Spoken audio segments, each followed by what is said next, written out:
What if one routine traffic stop exposed more than just suspicion? What if it revealed the soul of a broken system? When an elderly man in a quiet town says nothing, but makes everyone question everything. You know this isn't just a story, it's a wake-up call. Watch closely, like, share, and subscribe to our channel. Because some truths don't shout. They whisper and still shake the world. It was just past 7 on a pale spring morning in Ashton Hollow. The kind of southern town where folks still wave at strangers, and the diner's coffee always tastes burnt, but comforting. The dew hadn't yet lifted from the fields outside town. And Route 43 stretched long and open. A ribbon of asphalt laid quietly between old sycamores and forgotten barns. Officer Travis Keene had already been on patrol for over an hour, cruising with one hand on the wheel and the other drumming the top of his dashboard. There hadn't been a single call, not even a jaywalker, and that suited him just fine. Then he saw it. A vintage navy blue Chrysler Imperial. The kind of car that looked like it should be parked in front of a museum or wrapped in a velvet rope. It was spotless. Not flashy, just impossibly well kept. The kind of car that spoke of memory, not money. It moved like it had purpose, like it had somewhere to be, but wasn't in any hurry. Inside, behind the soft gleam of the windshield, sat a lone driver, an elderly black man with a crisp hat and posture too upright to be casual. Keene's fingers froze mid-drum. There had been no infraction, no speeding, no swerving, no taillight out. But something in Keene's gut stirred. He would later call it instinct. He would write in his report that the driver appeared evasive. But the truth, wrapped in years of training and cultural reflexes, was simpler. The man didn't look like he belonged. Not in that car, not on that stretch of road, not at that hour. So Keene flicked on the lights. The red and blue pulses cut through the morning haze like something out of a dream. The Chrysler slowed immediately, turned smoothly onto the gravel shoulder, and came to a full stop with practiced ease. No panic, no jerking motion, just calm compliance. Keene stepped out, adjusted his belt, and approached. The gravel crunched under his boots. He glanced at the plate clean, then to the mirror, no movement. Just the still figure of the man inside. Waiting. He tapped the window lightly. It slid down.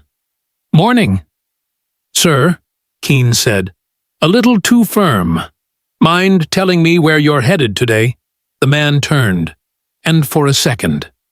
The silence between them was the loudest thing on the road. "Is there a reason you've stopped me?" "Officer?" The voice was warm, but not submissive. Rich with years, yet precise. There was no irritation in it, just a question so centered. It made Keene shift unconsciously. "Just a routine stop," Keene replied.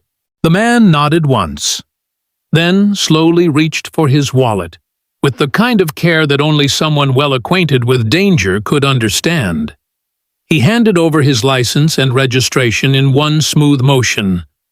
Keene took it, glanced at the name, Elias Nathaniel Monroe, age 78. The name meant nothing to Keene, not yet. He walked back to the cruiser, entered the information, and waited. There were no warrants, no alerts. Clean record. When he radioed dispatch, there was a long pause, unusual. Then a flat voice came through. "Confirm the name," Keene did. Another pause. "Copy that? Proceed with caution." With caution, Keene frowned. What kind of 78-year-old needed caution? He looked back at the Chrysler. The man hadn't moved, hands still visible, eyes straight ahead. Calm. That calm, it gnawed at Keene. Most people, even if innocent, showed a little fear. They blinked too much, or asked too many questions, or stumbled over their words. But this man, this Elias Monroe, sat like he'd been here before. Not just stopped, but studied, scrutinized, stared at across centuries. There was a confidence to him that didn't make sense to Keene. Not out here. Not in front of his cruiser. Not in Ashton Hollow. When Keene approached again, the morning birds had gone quiet. Even the breeze seemed to hold its breath. "Sir," he began, hesitating for just a beat. "Would you mind stepping out of the vehicle?" Elias didn't flinch. He opened the door slowly, stepped out, and stood tall, not with defiance, but with the quiet composure of someone who had never needed to raise his voice to command a room. He stood not like a man being detained, but like a man presiding. Keene looked him over. No twitch, no tremble. "Is there a problem?" Officer Elias asked again. There it was, that tone.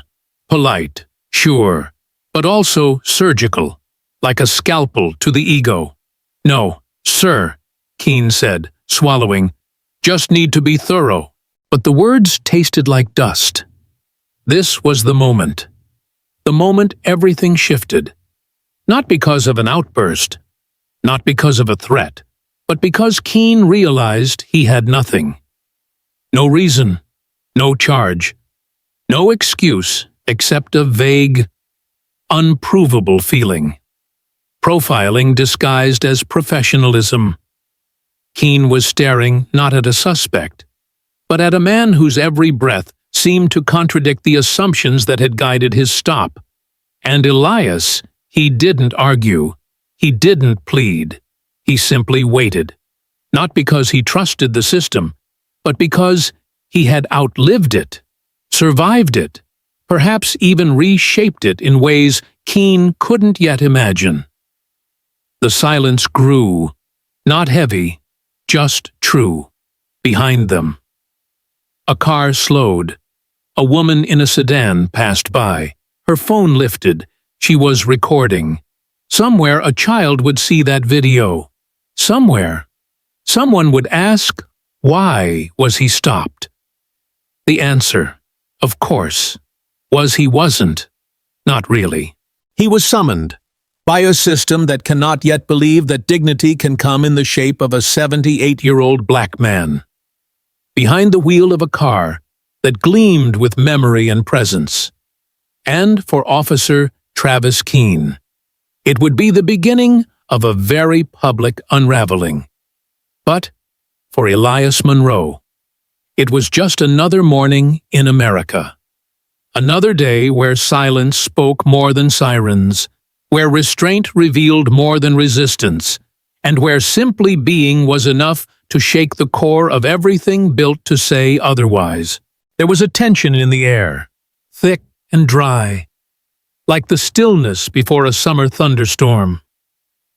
Officer Travis Keene stood beside Elias Monroe on the gravel shoulder of Route 43, trying to regain a grip on a situation that had, inexplicably, slipped out of his hands the moment the man stepped from the Chrysler. Keene had been on the force for over 17 years. He'd dealt with everything from drunk drivers to violent fugitives. He knew how to take command, how to project presence. But now, standing next to a 78-year-old man in a pressed blazer and leather driving gloves, Keene felt something he hadn't in a long time: small. Elias Monroe didn't radiate defiance. He didn't puff out his chest or raise his voice. He didn't wave the Constitution or demand to know his rights.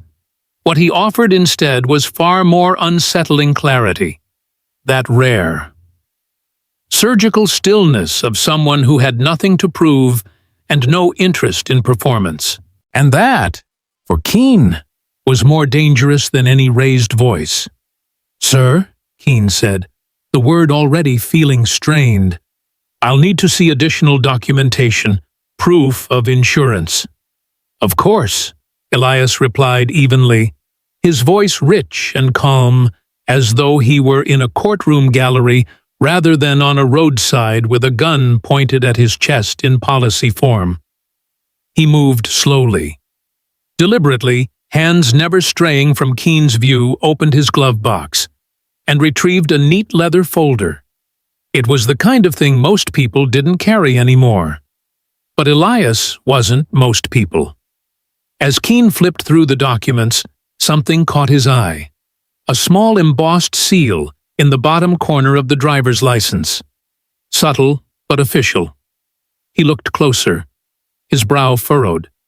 There, in fine print beneath the name Elias Nathaniel Monroe, was a title that didn't belong in Roadside Stop's retired federal appellate judge.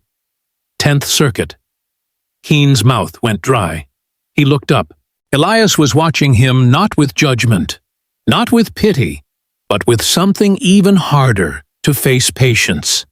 Not the kind that waits for an apology, but the kind that already knows it won't come. The kind that waits because it's been here before.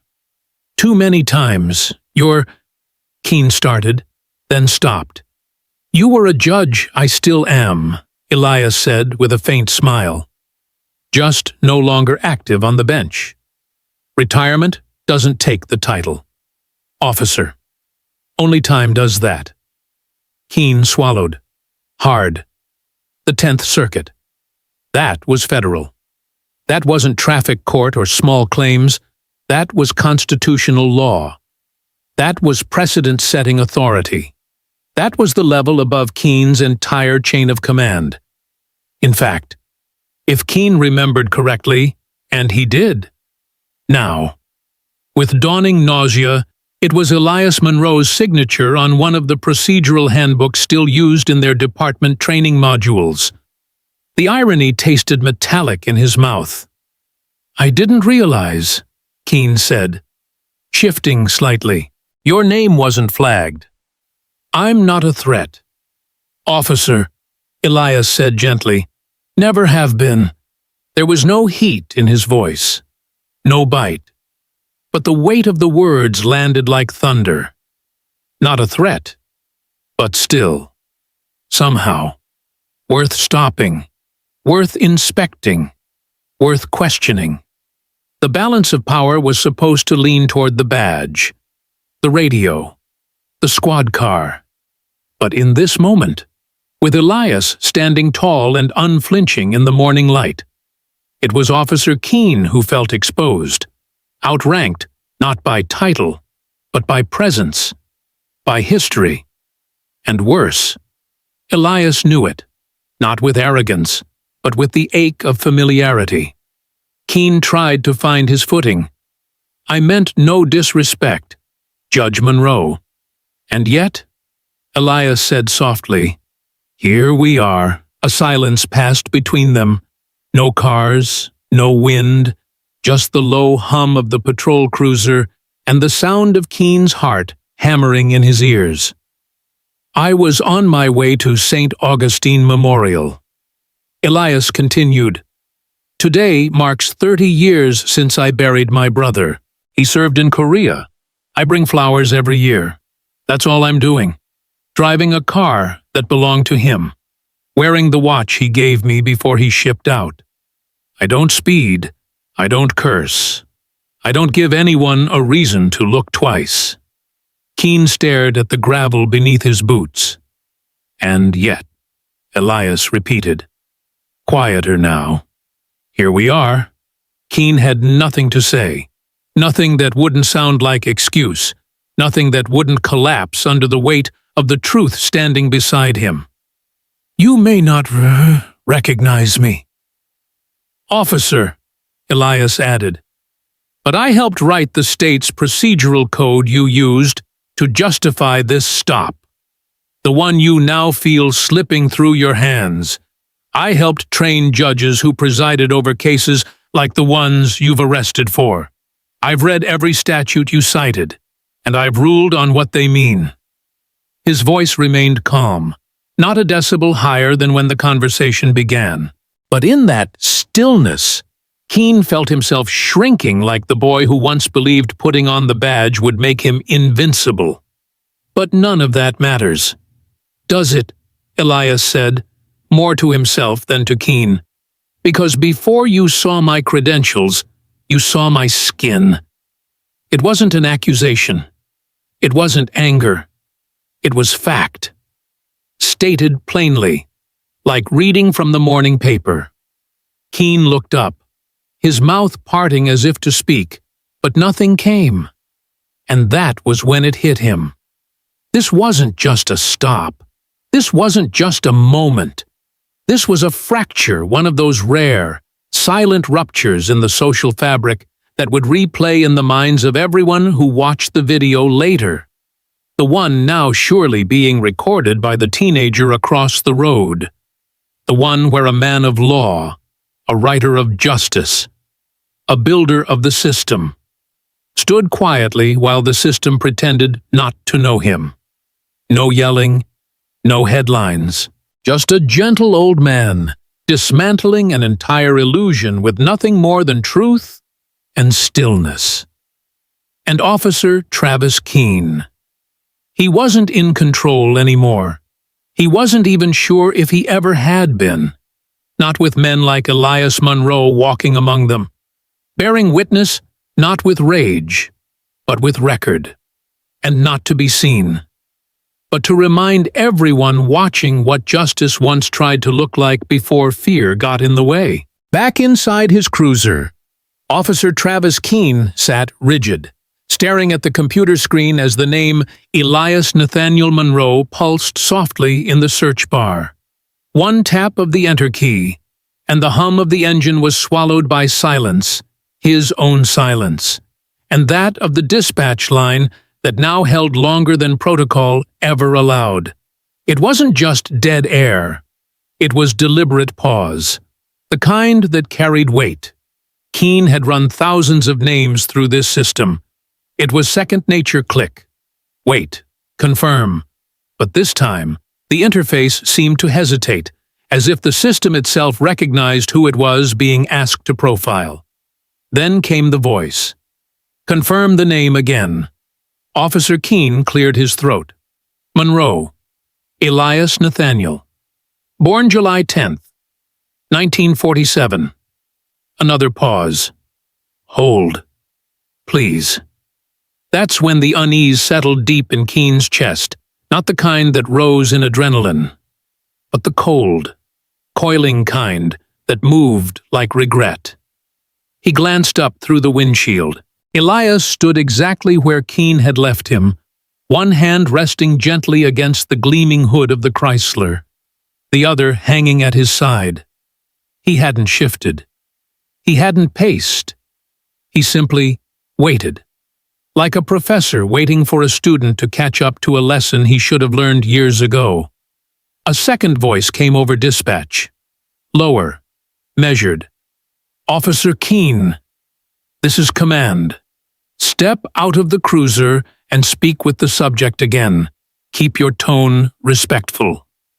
Keene blinked. Respectful in all his years. He had never been instructed to speak with respect. It had been implied. Sure, expected. But now it was procedural, like a warning. Like a mirror held up to his face by the very system he served. He opened the door and stepped out. Slower this time. The air felt different, thicker. The morning sun had risen fully now, casting Elias in a soft amber light that gave him an almost mythic stillness. He wasn't tall, but somehow he seemed to stand higher than Keene could ever reach. Is everything in order? Officer Elias asked, not unkindly. Keene nodded reflexively, but his throat was dry. Yes, sir, just needed confirmation. But confirmation of what? Exactly. That this wasn't just a man in a car, but a man etched into the very bones of the system, that the procedures Keene clung to were, in part, written by the same hands now folded patiently in front of him. It was then that Keene remembered. In the academy, they had been assigned a section of federal appellate rulings cases that had shaped the department's approach to due process. Search and seizure, use of force. One name had appeared more than once: Judge Elias N. Monroe, 10th Circuit. Back then, it had been just text on a page. Now, that same name stood 3 feet away, alive and quiet, and impossibly real. "I read your decisions in training," Keene said, the words spilling out before he realized they sounded more like a confession than a statement. Elias gave a small nod, as if he had heard that before, but from very different mouths in very different rooms. "Then you know," Elias said gently, "that I always believed the law was only as just as the men who carried it out." Keene looked down. That line had been in the module. He had underlined it. "Sir," he said, voice low, "I didn't know who you were. That's the point." "Officer," Elias replied, "you didn't need to." In that moment, Keene felt the weight of the badge on his chest, not as authority, but as burden.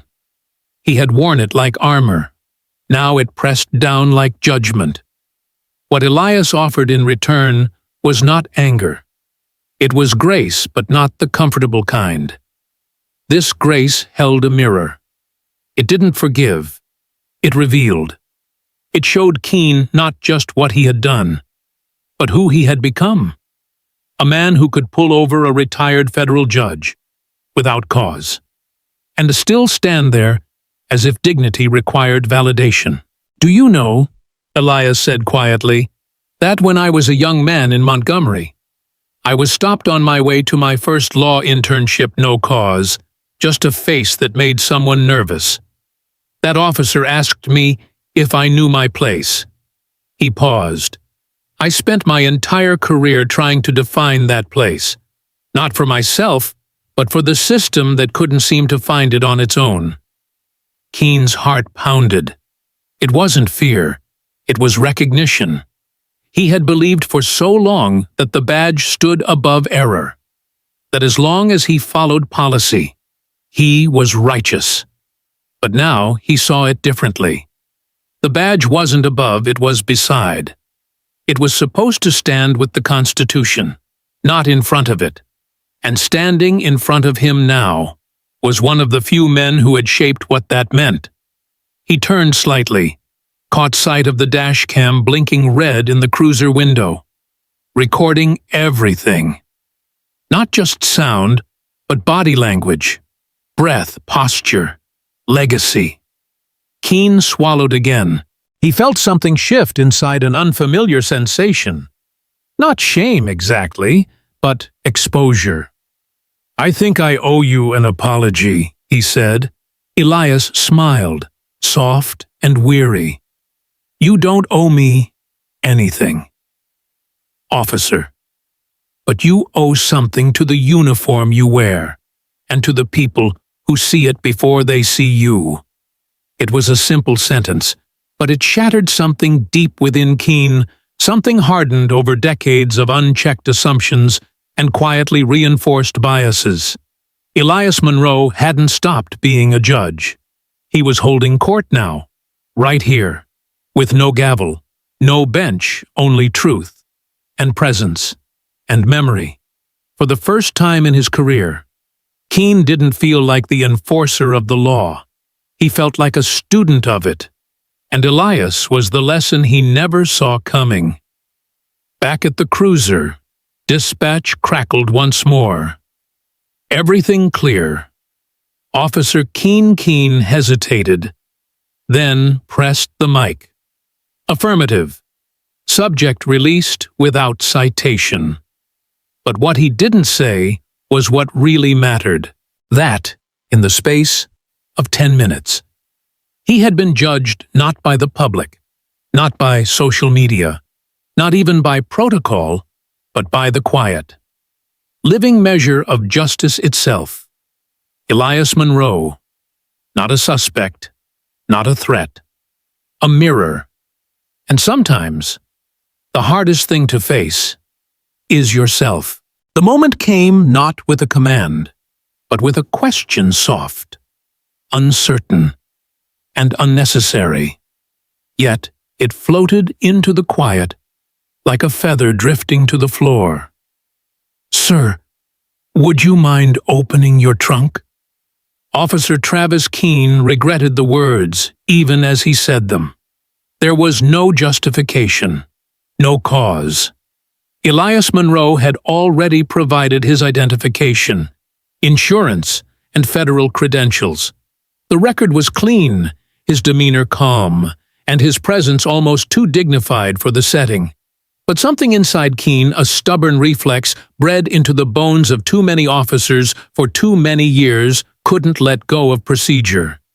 Couldn't let the stop end without one last grasp for control. To his astonishment, Elias didn't hesitate. No protest, no narrowing of the eyes, just a slow nod. As if to say, "You've come this far. Let's finish the ritual." He walked to the rear of the vintage Chrysler Imperial. The car looked more like a relic from an era preserved in sepia than a vehicle for daily use. Its chrome still gleamed, and the tail fins caught the rising sun like the wings of a memory. Elias pulled a small brass key from his coat pocket. He didn't press a button. He inserted the key into the trunk lock, turned it with a quiet click, and lifted the lid with the same care one might use opening a casket.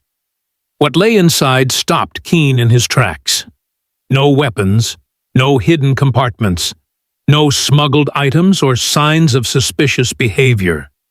Instead, there were 3 items, each more devastating in their quiet symbolism than any contraband could ever be. First, a folded American flag, the kind given to families when a soldier does not come home the same way he left. Perfectly creased, with its stars facing upward. It rested atop a bed of black velvet. Keene knew enough to recognize that fold. That wasn't a decorative piece, that was a final gift. A nation's promise of remembrance, given too late, and too often with tears instead of thanks. Second, a framed photograph. Elias lifted it gently, as though holding a fragile piece of his own spine. In the faded black and white image stood 2 young men in military dress blues, one tall, broad-shouldered, and smiling with a grin full of mischief. The other smaller, dignified even then, with a look of quiet certainty that age had only deepened. Keene recognized the younger version of Elias instantly. The other man had to be the brother, the one he had mentioned earlier, the one buried at St. Augustine Memorial, the reason for today's drive. Third, a fresh wreath, hand-woven, no store tag. Its frame was simple wire, wrapped with sprigs of rosemary, lavender, and red poppies. Not plastic, real, fragrant, intentional. "This," Elias said softly, "is what I carry." Keene didn't answer. Couldn't. "This flag was given to my mother in the winter of 1953. Elias continued, still facing the trunk. "My brother Samuel never came back from Heartbreak Ridge. He was 22. His body was identified by the watch I now wear." He turned then, holding the photograph toward Keene, not to accuse, but to share. "He's buried in plot 27, row 5, every year. I drive this car, his car, down the same road he used to love. I bring him the wreath. I tell him what's happened in the world. I remind him that he mattered." Keene felt his throat tighten. It was unbearable, that sudden knowledge of what he had almost desecrated. "I keep the wreath in the trunk because I don't want it damaged by the sun," Elias said. I keep the photo to remember the boy I followed through back alleys and cornfields in Montgomery. And the flag. I keep that so I never forget what silence costs." The words pierced more deeply than if Elias had raised his voice or demanded justice. There was no need. The contents of the trunk had already rendered judgment. Keene looked into the open space and saw no danger, only devotion. No threat, only a tribute. And suddenly, the word suspicious felt obscene. To think, for even a second, that a man could be reduced to a profile, that a folded flag could be mistaken for concealment, that a photo could be seen as anything but love, that a wreath could be interrogated. "This car," Elias said, brushing the velvet gently, "is older than your badge." The sentence wasn't hostile, it was historical. Keene felt the heat rise in his face. He tried to speak, but the shame closed around his throat like a collar. All he could do was nod. "This is how it happens," Elias added, almost to himself. "You get trained to look for threat in every gesture, every pause, every unfamiliar face. And one day, you forget how to see what's sacred. You forget that not everything hidden is harmful." He closed the trunk, softly, with reverence. The silence between them stretched again, but it wasn't awkward, it was necessary. It was the silence of understanding arriving late, but arriving nonetheless. For Keene, that trunk was a coffin, one that buried his illusions, one fold at a time. It was the end of a way of seeing, the end of the lazy reflex.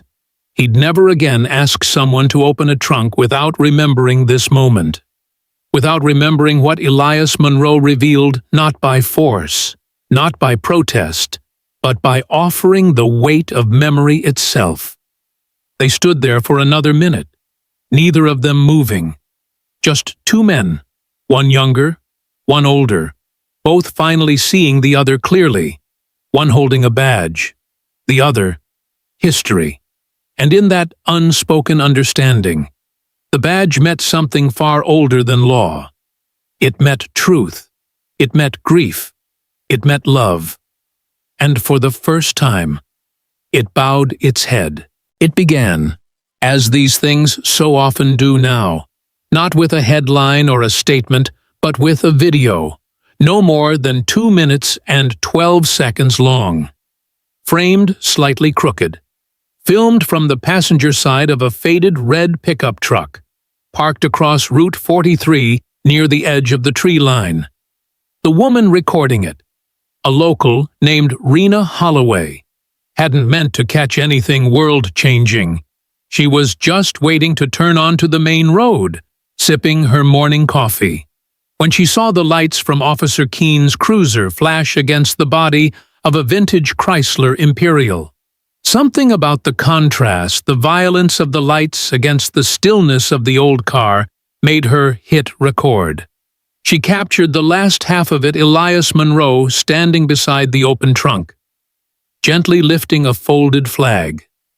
His voice was low, nearly lost to the background hum of birds and wind. But the silence was the part that struck deepest. It wasn't empty. It was full of age, full of meaning, full of something Rena couldn't quite name. She watched the man show the officer a photograph, watched him point to a wreath. And then, as the officer stepped back, stiff, regretful, stunned, Rena whispered aloud, just for herself, "Dignity doesn't flinch." She didn't know, in that moment, that those words would become a kind of anthem. By noon that same day, the video had been uploaded to Facebook. By 2 in the afternoon, it was reposted on Twitter and Instagram. By 4, it had over 300,000 views. By sundown, it was on the homepage of every major media outlet in the country. No yelling, no handcuffs, No slurs or sirens, just a black man, 78 years old, standing beside a flag he had not received but kept, showing a younger officer what grief looks like when it matures into grace. And for once, the country didn't scroll past. It stopped and watched. The caption added by Rena, almost as an afterthought, read simply, "Dignity doesn't flinch," in Ashton Hollow. Things moved slowly. Most of the town's 16,000 residents still shopped at the same grocery store they'd grown up with. Everyone knew everyone, and strangers were more curiosity than threat. But the morning after the video went viral, the town was no longer just Ashton Hollow, it was the place where the silence happened. At the diner, customers whispered over their hash browns, phones propped up beside their coffee cups. Rewatching the moment, Elias turned to show the photograph.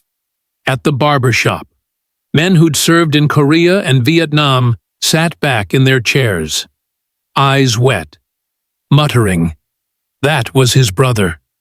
That was his damn brother.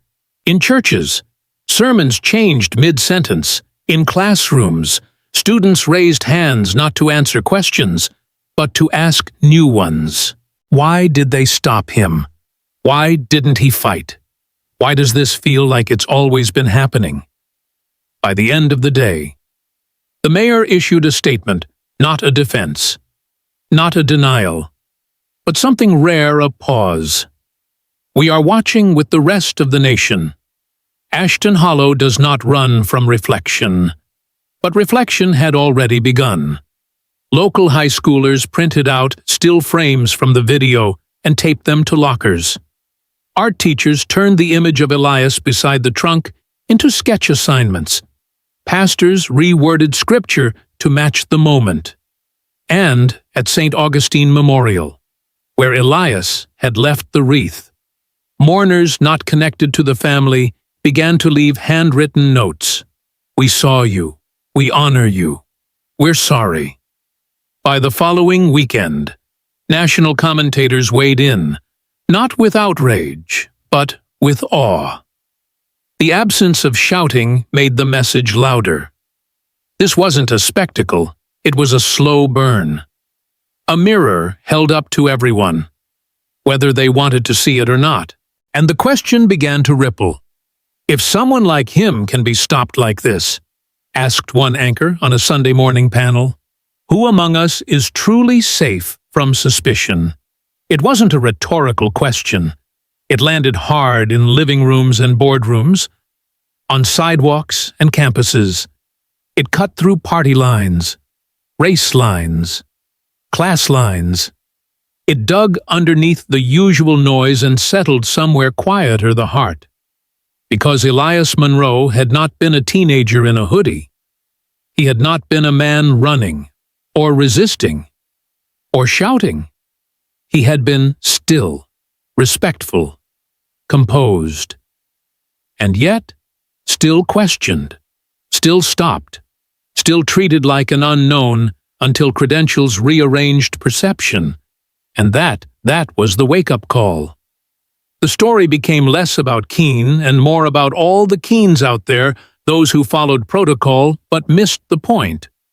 Those who weren't bad people, but who had never been taught to recognize the sacred when it looked like silence in a brown face. Memes began to spread, not mocking, but solemn. Black and white images of Elias at the trunk, captioned with quotes from civil rights leaders. Presidents, poets, children reenacted the video at school assemblies, not to perform, but to understand.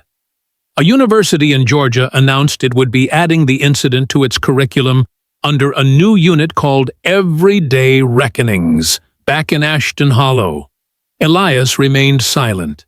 He granted no interviews, declined all requests. When a news crew tried to find him, neighbors turned them away with polite firmness. He already said everything. One woman told a reporter, "You just have to listen to what he didn't say." And still, the views climbed. 8 million, 11, 15. By the 2-week mark, people began making pilgrimages not to the courthouse or the police station, but to the shoulder of Route 43 where it happened. They left flowers, letters, pieces of ribbon. A college student placed an old vinyl recording of Sam Cooke's "A Change Is Gonna Come" on a portable turntable and played it into the open air. One man stood at the edge of the road with his toddler son and whispered, "This is where the world stopped pretending it didn't know." The town had been quiet before, but now it was quiet on purpose, respectful, changed, and though no law had been overturned, and no bill passed in haste, something in the bones of the people had shifted, because silence had gone viral, not as an absence, but as a sermon, a protest, a truth. Elias Monroe hadn't raised his voice. He hadn't marched or called for resignations. He had opened a trunk. And in doing so, he had opened a nation's eyes. By the 3rd week, the winds in Ashton Hollow had shifted not in the trees, but in the conversations. The video of Elias Monroe standing beside his open trunk was no longer just an online artifact or a trending moment. It had become a living question, playing on repeat, not just on screens, but in souls. People weren't shouting in protest. They were pausing in reflection. And that silence, the same kind Elias had held on that roadside, now echoed across the town like a challenge, demanding an answer. But from the Ashton Hollow Police Department, there came only more silence. Not the kind that heals, not the kind that listens, but the brittle, bureaucratic kind, the silence of drafts, rewrites, and backroom meetings, of PR teams huddled in small offices asking one another, "What's the least we can say to make this go away?" When the department finally issued a statement, it arrived as a PDF on a Thursday afternoon. No press conference, no microphone, no apology. The Ashton Hollow Police Department acknowledges the recent interaction between one of our officers and a civilian, which has received widespread attention. We are committed to ongoing professionalism, training, and community engagement. We thank our citizens for their patience during this time. That was it. No mention of Elias Monroe. No mention of the flag. No mention of the wreath. No mention of the truth. The words didn't land like a shield. They landed like a shrug. A carefully sterilized paragraph that did nothing to meet the moment. And in a town where every corner store had a printout of Elias's photo on the door. The omission was deafening. The backlash wasn't loud, but it was deep. It didn't come in marches or chants. It came in empty pews and filled auditoriums, in the murmurs of Sunday sermons, in the lowered eyes of students who'd once wanted to wear the badge. It came in the form of profound disappointment, that slow-burning heartbreak that arrives when the people entrusted with justice reveal they don't even know how to say the words. We were wrong. At Ashton Hollow High School, the history teacher, Ms. Cleary, changed the entire month's curriculum.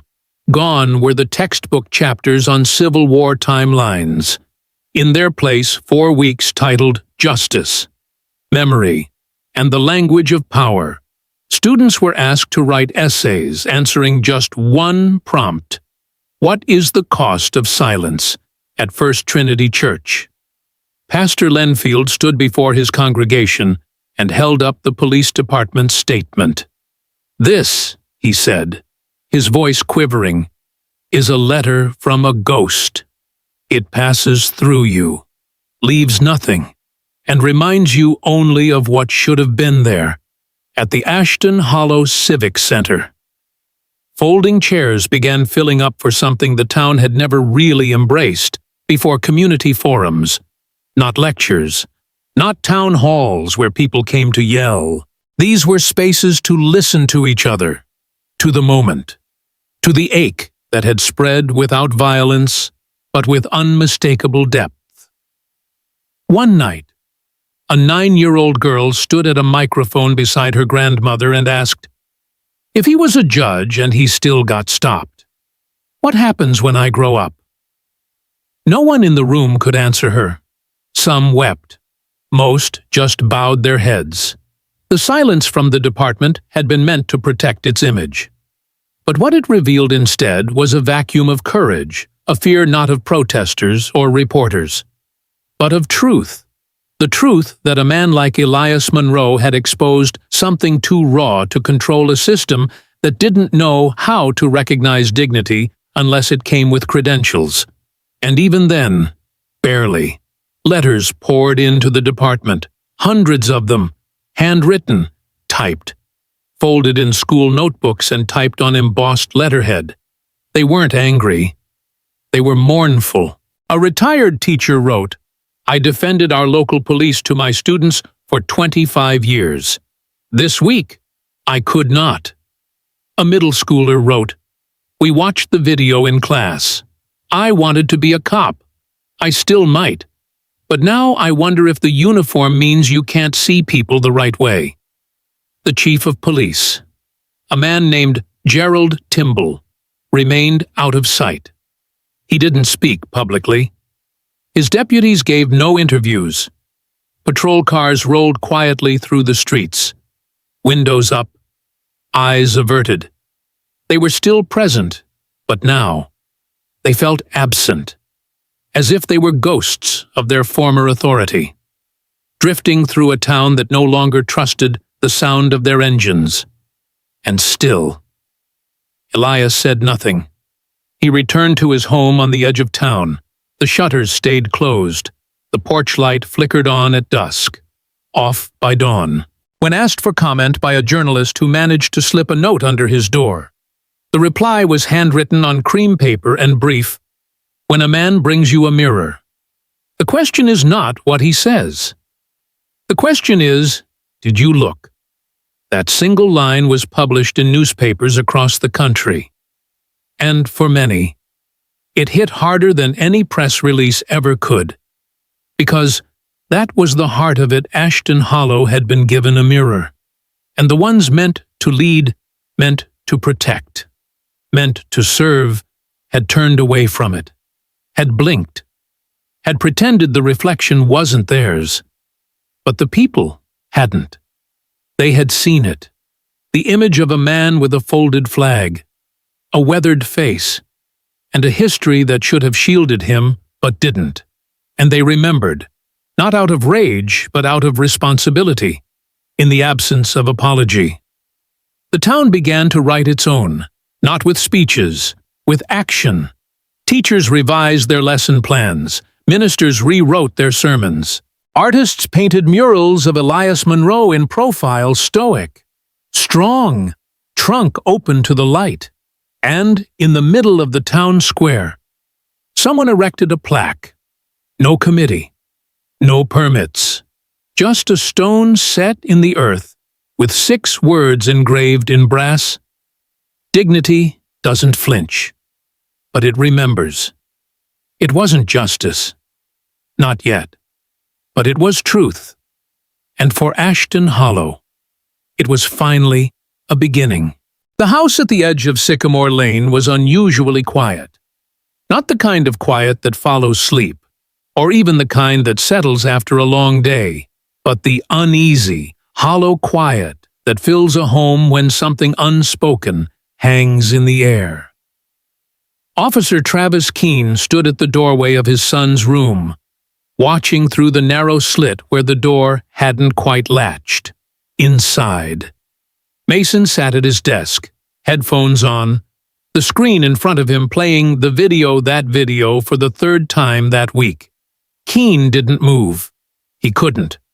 The screen showed Elias Monroe again, standing beside the Chrysler. No sirens, no shouting, just that now famous moment when he lifted the folded flag and placed it back in the trunk with such care. It felt ceremonial.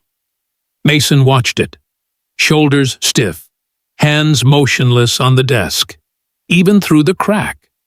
Keene could feel it, the distance growing between them. Invisible, but undeniable. He stepped away. Downstairs, the television played muted news coverage. Another panel, another expert, another question asked in disbelief.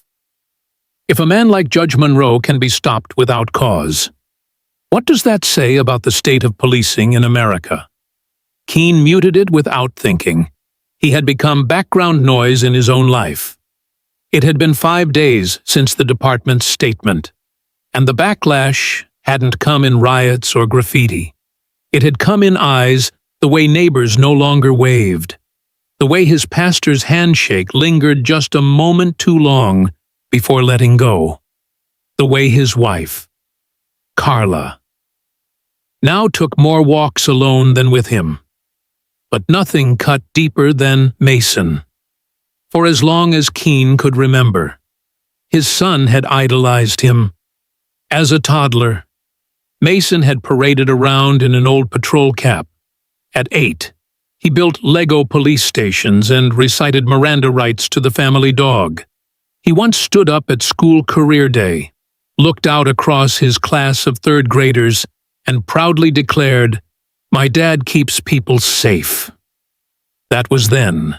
Now Mason was 15, all limbs and opinions, and the world he once saw through his father's shadow now looked like something cracked and confusing. At dinner that night, Mason didn't speak. He poked at his food. Eyes down, Keene tried. "You doing okay?" Bud Mason didn't look up. "Fine. You've been quiet lately." "Just tired." But Keene knew it wasn't fatigue. It was disillusionment, raw and new, and still forming behind his son's tired eyes. After dinner, Keene stood at the sink, staring at the soapy water as if it could absolve him. Carla approached quietly, placed a hand on his shoulder. "He's seen the video," she said. "I know," Keene replied. "And he saw you," she added. "All of you, not just your uniform." He didn't respond. There was nothing to say. Later that night, Keene knocked gently on Mason's door. No answer. He opened it slowly and found his son lying on his bed, arms crossed behind his head, earbuds in. Keene walked in and sat at the foot of the bed. "I saw you watching it again." Mason removed one earbud. "It's everywhere." "I know." "Why'd you do it?" Mason asked. Not accusatory, just tired. Keene sighed. "I don't know, son. I thought something was off. I thought I was doing my job. That man didn't do anything." "I know. He was a judge." "Dad, a judge? And you looked at him like he was a problem." Keene closed his eyes. "I didn't know who he was." "That's not the point," Mason snapped, sitting up now. "You didn't have to know who he was. You should have seen him for what he was, a man. An old man. And you treated him like he was dangerous." Keene felt the weight settle deeper into his bones. He had faced disciplinary reviews, screaming suspects, armed standoffs, but nothing had ever hollowed him out the way this conversation did. "I let my training speak louder than my instincts," he said finally. "No," Mason replied. "You let your fear speak louder than your decency." That landed. Keene looked up at his son, taller now, sharper around the edges. But it was his eyes that hurt most. They weren't angry. They were betrayed. "I wanted to be a cop," Mason said quietly. "You still can. I don't want to wear something that makes people afraid of me," Mason replied. "Not if it means I'll forget how to see people." Silence again. And in it, Keene saw the deepest cost of that roadside stop. Not just the backlash, not the headlines, not even the way the community had begun to turn. No, this was the cost, the slow erosion of trust in his son's voice. The moral compass that had once pointed directly toward him now wavered, uncertain, unsure. He wanted to say something to fix it, to make it right. But what apology could reach that far? What words could rewrite what had already been seen, recorded, watched by millions, including the boy who used to stand by the window and wait for his father's squad car to pull into the driveway? "I don't expect you to forgive me," Keene said, voice breaking. "But I want you to know, I saw it too. I saw who he was. Too late. But I saw him. And I see you. I see what this has done." Mason didn't answer right away. He just nodded once and put his earbuds back in. That night, as Keene sat in the dark downstairs, alone, the full truth of his actions unfolded not as a dramatic headline, but as a quiet fracture in the one place he thought his integrity had always been secure home. Because it isn't always the world that holds the mirror. Sometimes it's your own child, and when that child stops seeing you as a hero, the silence that follows isn't just a verdict. It's a legacy. 3 weeks after the video went viral, the Civic Symposium took place in Ashton Hollow's modest town auditorium. It was a crisp Saturday afternoon, the kind of day where breath lingered in the air and coats hung heavy on every back. The event had been scheduled long before the nation came to know the name Elias Monroe, but now, its title, Restoring Trust in Justice, seemed almost prophetic. The auditorium filled early. Folding chairs lined the aisles. Local politicians sat elbow to elbow with high school teachers, faith leaders, law students, and families who had never attended anything like this before. There were no protest signs, no security presence, just a room packed with people carrying a shared silence, an emotional hangover from the weeks of watching, reckoning, grieving, and in the back row, nearly hidden by the slope of the room and the shadows cast by the dim lights, sat a man in a charcoal wool coat, a man whose name wasn't printed on the program, a man whose presence needed no introduction. Judge Elias Monroe. He had arrived quietly, without announcement. No entourage, no fuss. He'd driven himself in the same vintage Chrysler that had made him famous without his permission. He parked 3 blocks away, walked in alone, took a seat, said nothing. The audience didn't turn. No wave of heads, no pointing fingers. But those who noticed him, those who truly saw him, sat straighter, spoke softer. Their bodies adjusted as if a kind of gravity had entered the room. Not authority, not celebrity. Something older. Something earned. The panel began with small speeches. A county judge read from a prepared statement. A local journalist discussed media ethics. A professor from a neighboring university gave a clinical presentation about bias in policing. They spoke well. They spoke long. But the room, though attentive, felt stalled, waiting for something else. Something real. It came from a law student named Camila Reyes, a second-year student at a public university in South Carolina. She stepped to the open microphone at the end of the Q&A session, her voice steady, eyes sharp. "My name is Camila," she said. "I came here today because I thought I wanted to be a prosecutor." There was a small murmur of curiosity in the room. She paused, scanning the crowd, and then her gaze landed, gently, on the man in the last row. "I watched that video like everyone else," she continued. "The one where Judge Elias Monroe was stopped and searched without cause. Elias didn't move. He didn't flinch. He simply listened. Camila went on, "it made me realize something. That we can spend years studying the law, its codes, its language, its procedures, but if someone like him can be treated like that, then maybe justice needs to be taught again, from the beginning." Silence, deep, unbroken. "I don't think we should be learning just what the law says," she added, her voice trembling slightly now. "I think we should be learning what it forgets, who it forgets." The room erupted not in applause, but in something weightier. A standing stillness, a communal pause, a room full of people who suddenly realized that this wasn't about a single video. It wasn't about one officer, or even one town. It was about the lie we've all been told that dignity is guaranteed by status, that respect is conditional, that justice recognizes titles before it recognizes humanity. Camila stepped away from the mic, her words hung in the air like incense dense, lingering, inescapable, and through it all, Elias remained still. No camera caught him reacting. He didn't smile, he didn't nod, he didn't raise his hand or take the stage.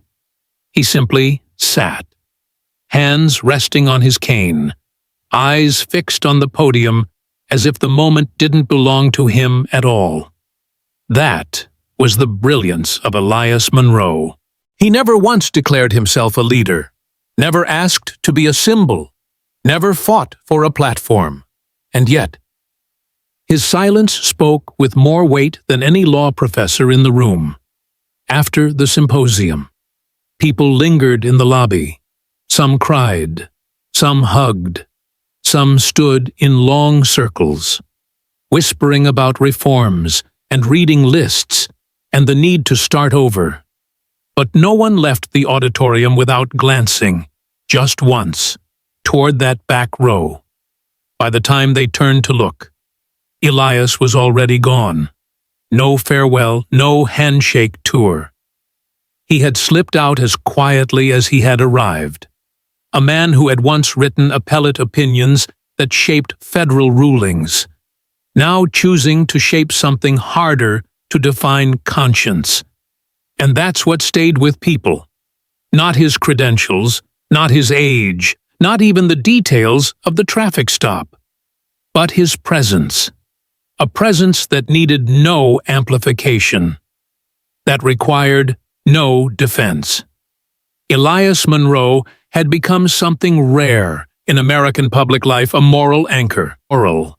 Not because he fought, not because he demanded, but because he stood and waited and let others measure themselves against him.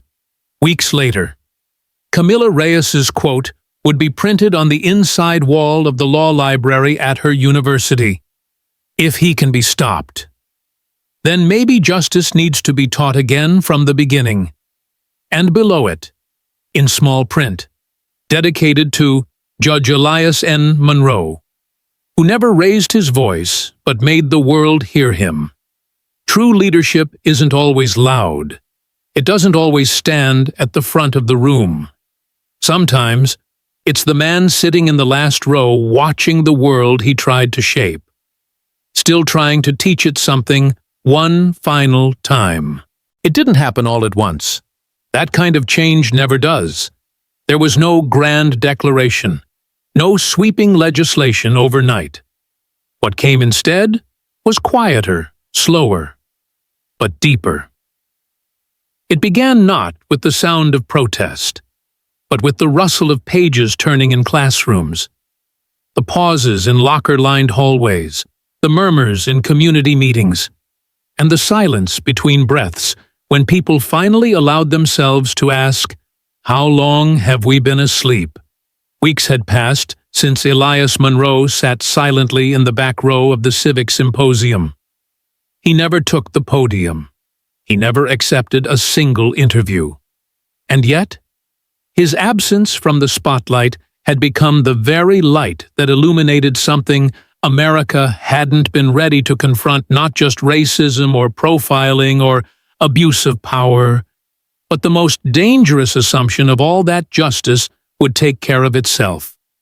In Ashton Hollow and beyond, something subtle began to shift. Not headlines, not politics, but questions. The first sign came from the school district. At Ashton Hollow High, Principal Diana Kershaw introduced a new weekly segment during homeroom called The Unwritten Questions. Once a week, students sat in a circle, without books, without grades, without the pressure to be right. The rule was simple: ask the questions you were never taught to ask. At first, it was awkward. What does justice look like without a badge? Why are some people afraid to call the police? If dignity isn't protected by law, what is? But then the questions deepened. What do we owe to someone who forgives what we would rage about? Why do we assume calm means safety and anger means guilt? If someone like Judge Monroe can be stopped, how do we protect those with no title, no platform? No camera. Teachers didn't answer. They listened. And slowly, students realized that education wasn't about absorbing facts. It was about becoming brave enough to question the ones they'd inherited. Meanwhile, inside the Ashton Hollow Police Department, a building that had once stood tall in unchallenged confidence, new things began to stir. After weeks of silence and mounting public unease, the department agreed to an unprecedented review of its internal training methods. But this time, it wasn't policy that changed first. It was tone. A small group of veteran officers sat in folding chairs in the community center, across from civilians, educators, faith leaders, and even a few teenagers. The retraining sessions were called Relearning the Badge, and they didn't start with legal codes. They started with stories. Each session opened with a simple prompt. Describe the moment when you first realized someone was afraid of you in uniform. The answers were uncomfortable.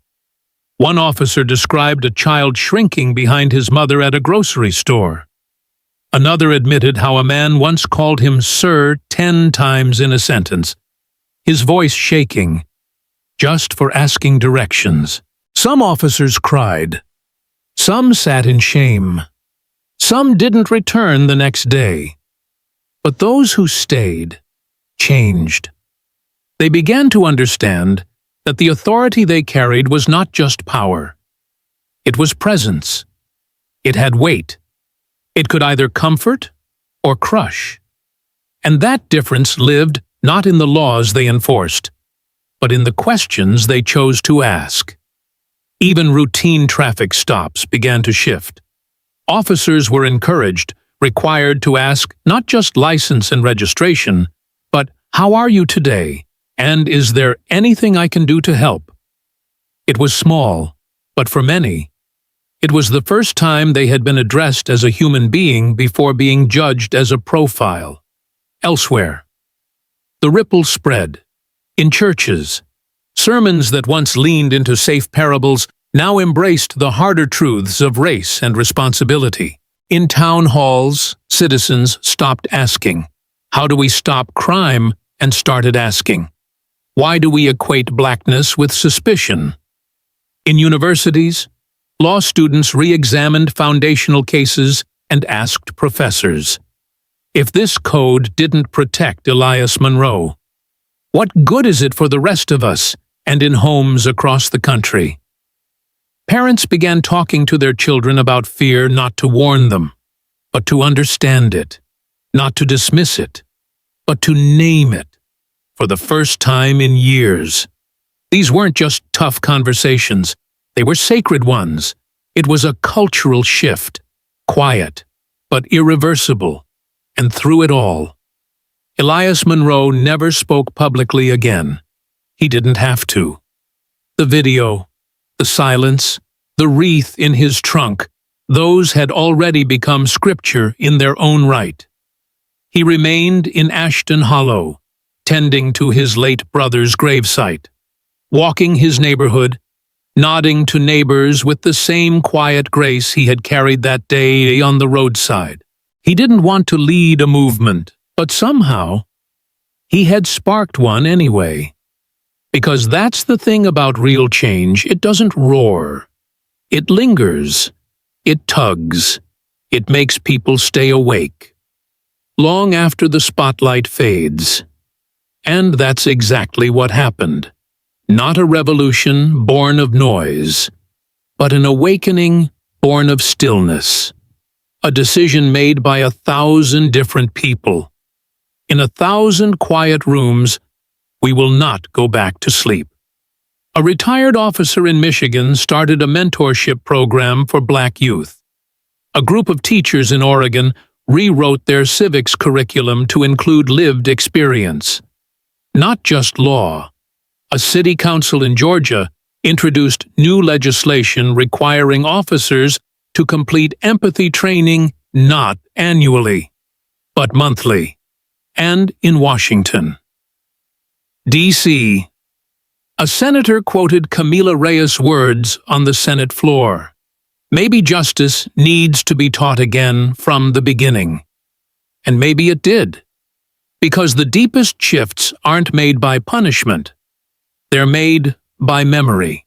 By the choice to remember not just what happened, but what it revealed. That a man could stand in silence beside a folded flag and say more than 1,000 headlines ever could.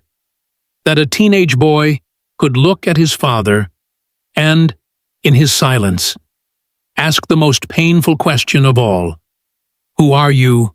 Really, that a town could wake up not in anger, but in awareness. And that a nation, when faced with the quiet mirror of its own prejudice, might finally, blessedly, decide to see. What happened in Ashton Hollow wasn't just about a traffic stop. It was about a mirror held up to a nation that too often turns away. When a 78-year-old man like Elias Monroe, a retired federal judge, can be pulled over and treated like a threat for no reason other than a feeling. It begs a question every American must ask themselves: what kind of country do we want to be? These past 9 stories, from the roadside silence to the quiet defiance of a son, weren't loud. But they were loud enough to awaken something long asleep in our national conscience. Schools started listening. Churches started speaking. Officers started relearning. And most importantly, ordinary people began asking extraordinary questions. That's where real change lives, not in the echo of outrage, but in the courage to stay awake after the moment has passed. So here's the lesson: justice is not automatic. It's not guaranteed by uniforms or titles. It's something we either protect every day, or we risk losing it without even knowing. Every time we choose to see dignity in someone who doesn't look like us, every time we question authority instead of accepting it blindly, every time we teach our children that silence can be powerful when it tells the truth, we get one step closer to the America we say we are. But we can't stop here. This story, your story, is part of something bigger. If this message moved you, if Elias Monroe's grace reminded you of your grandfather, your neighbor, or even yourself, don't let the moment fade. Take action. Share this video with just one friend. Host it. Talk about it at dinner. Ask the questions your school never did. And most of all, don't scroll past what matters. Hit that like button so this message climbs higher. Click subscribe so you don't miss the next truth we uncover. And turn on notifications, because change doesn't happen once a month. It happens every day, in small ways, in towns just like yours. We're building a movement through storytelling, one truth at a time. Be part of it. This isn't just a video. It's a wake-up call. And if you've watched this far, then maybe, just maybe, you've already heard it. Now it's your turn. Stay awake. Speak up. and share what you've seen.